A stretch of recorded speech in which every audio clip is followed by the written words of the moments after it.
Hello दोस्तों, कैसे आप सब लोग। मैं Abhishek from SR education tutorial. So friends, आज से अपन C plus plus with D S A start करने वाले हैं। C plus plus with D S A. तो जिन्होंने बस सी पढ़ी है और उन्होंने सी प्लस प्लस नहीं भी पढ़ी, तो ये चैनल उनके लिए बहुत हेल्पफुल है, क्योंकि मैं पूरा सी प्लस प्लस और डी एस ए दोनों बेसिक से बताने वाला हूँ। ठीक है, तो आइए पहले सी प्लस प्लस की बात कर लेते हैं कि सी प्लस प्लस क्या होता है। तो जो सी प्लस प्लस होता है ना, वो एक सेमी ऑब्जेक्ट ओरिएंटेड प्रोग्रामिंग होता है। क्या होता है? Semi object oriented programming. अब ये सेमी ऑब्जेक्ट ओरिएंटेड प्रोग्रामिंग क्यों है, सुनना। जो सी प्लस प्लस रहता है ना, उसमें जो कॉन्सेप्ट रहते हैं वो सी के भी रहते हैं। ठीक है, इसका मतलब कि जो सी प्लस प्लस रहता है वो procedure oriented programming plus object oriented programming दोनों को फॉलो करता है। इसलिए मैं उनसे सेमी ऑब्जेक्ट ओरिएंटेड प्रोग्रामिंग कहते हैं। ठीक है, क्यों कहते हैं? क्योंकि वो प्रोसीजर ओरिएंटेड प्रोग्रामिंग और ऑब्जेक्ट ओरिएंटेड प्रोग्रामिंग दोनों को फॉलो करता है। ठीक है, सी प्लस प्लस की बात कर लेते हैं। तो सी प्लस प्लस में जो रहता है ना, ऑब्जेक्ट ओरिएंटेड, यानी कि वो ऑब्जेक्ट के अकॉर्डिंग कोडिंग सपोर्ट करता है। किसके अकॉर्डिंग? ऑब्जेक्ट के अकॉर्डिंग। इसका मतलब कि इसमें ऑब्जेक्ट का एग्जिस्टेंस रहेगा। जो अपनी सी प्लस प्लस लैंग्वेज है ना, उसमें ऑब्जेक्ट का एग्जिस्टेंस रहेगा। ठीक है, आई होप आपको समझ में आ रहा होगा। कभी समझ में नहीं भी आ रहा है तो ये तो बस थ्योरी लेक्चर है। थ्योरी लेक्चर के बाद अपन जैसे जैसे प्रैक्टिकल करेंगे आपको बहुत अच्छे से समझ में आ जाएगा। बट ये थ्योरी लेक्चर आपके लिए हेल्पफुल रहेगा, आगे प्रैक्टिकल्स में आपको कोई दिक्कत नहीं आएगी। ठीक है, बात करते हैं इसमें अपन। हाँ, अब बात करते हैं इसमें अपन क्लास पढ़ेंगे, ऑब्जेक्ट्स पढ़ेंगे, data abstraction, data encapsulation, features of OOPS में आते हैं जो ये सब। ठीक है, ये सब पढ़ेंगे।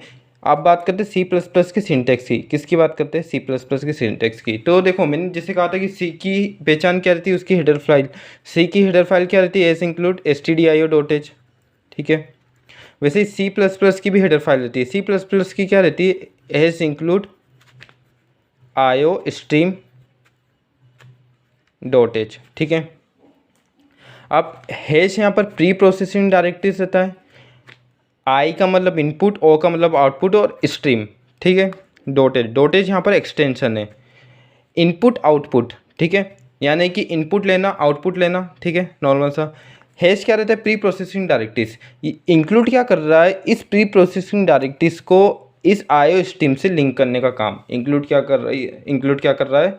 इस प्री प्रोसेसिंग डायरेक्टरीज को इस आईओ स्ट्रीम से लिंक करने का काम कर रहा है। ठीक है, और ये पूरा मिलके क्या बना रही है? अपनी एक हेडर फाइल बना रही है। क्या बना रही है? एक हेडर फाइल बना रही है। ठीक है, ये तो हो गई सी की सिंटेक्स की बात। ठीक है, अब सी में ये तो हेडर फाइल हो गई। ठीक है, अब बात करते हैं कि वेरिएबल्स क्या होते हैं सी प्लस प्लस में। सॉरी, ये सी की बात कर ली थी मैंने, सी प्लस प्लस की बात करता हूँ कि सी प्लस प्लस में वेरिएबल्स क्या होते हैं। ठीक है, जो सी प्लस अपने जो मान लो कोई भी डेटा रहता है, कोई भी क्या रहता है? डेटा रहता है।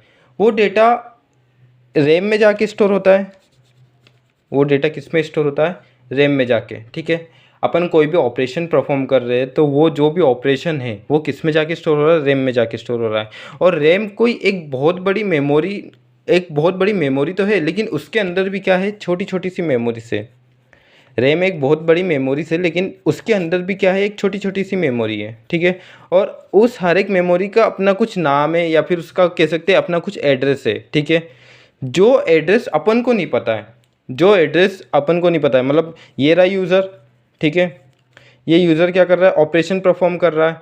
और जो भी ऑपरेशन परफॉर्म कर रहा है, ये क्या कर रहा है? ऑपरेशन परफॉर्म कर रहा है। और ये जो भी ऑपरेशन परफॉर्म कर रहा है वो किस में स्टोर हो रहा है? इस रैम के अंदर, इस मेमोरी में स्टोर हो रहा है। ठीक है, लेकिन इस मेमोरी का एड्रेस मुझे पता नहीं है। क्यों? क्योंकि यूज़र तो ऑपरेशन परफॉर्म कर रहा है भाई, वो इंटरनली क्या वर्क हो रहा है हमें तो ही ना पता है। ठीक है, तो तब कॉन्सेप्ट आया वेरिएबल का। वेरिएबल क्या करता है कि वेरिएबल बोलता है कि आपको जो भी ऑपरेशन परफॉर्म करना है आप करिए, कोई दिक्कत नहीं, लेकिन आप उसका नाम भी दीजिए। फॉर एग्जांपल कि मैंने एक ए नाम का वेरिएबल ले लिया जिसमें मैंने डाल दिया 5।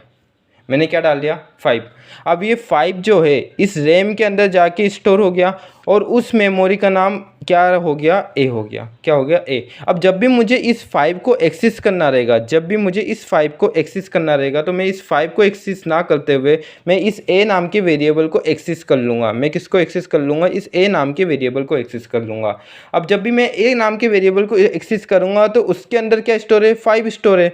5 कहाँ पर स्टोर है? इस मेमोरी के अंदर स्टोर है, तो वो 5 मुझे वो मिल जाएगा। ठीक है, आई होप आपको समझ में आ रहा होगा। अपन जब प्रैक्टिकल करेंगे तो आपको और अच्छे से समझ में आ जाएगा। ठीक है, तो ये बात हो गई वेरिएबल्स की।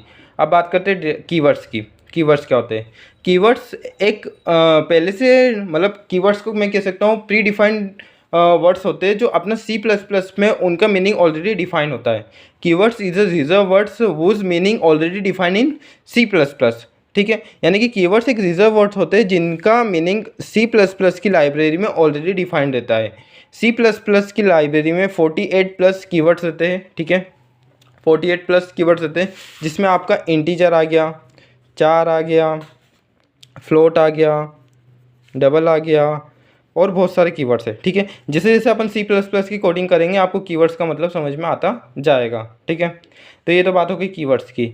अब बात करेंगे डेटा टाइप की। अब इसका जो बाद वाला लेक्चर रहेगा वो डायरेक्टली प्रैक्टिकल बेस रहेगा। ठीक है, तो उसमें मैं आपको डेटा टाइप सारे कॉन्सेप्ट में आपको बता दूंगा। ठीक है, अच्छा मैं वेरिएबल्स बता देता हूँ। वेरिएबल 3 टाइप्स के होते हैं। ठीक है, एक लोकल वेरिएबल होता है, एक स्टैटिक वेरिएबल होता है और एक ग्लोबल वेरिएबल होता है। ठीक है, अब ये किस काम में आते हैं इसका अपन प्रैक्टिकल करके देखेंगे। ठीक है, तो आने वाली वीडियो का आप ध्यान वेट कीजिएगा और मैं आपको C++ विद DSA बहुत ही अच्छे से पढ़ाने वाला हूँ। ये तो बस थ्योरी पार्ट था, अब इसके आने वाली वीडियो में अपन प्रैक्टिकल करेंगे। तो आपको वीडियो अच्छी लगी तो लाइक करें, सब्सक्राइब करें, शेयर करें। Thank you.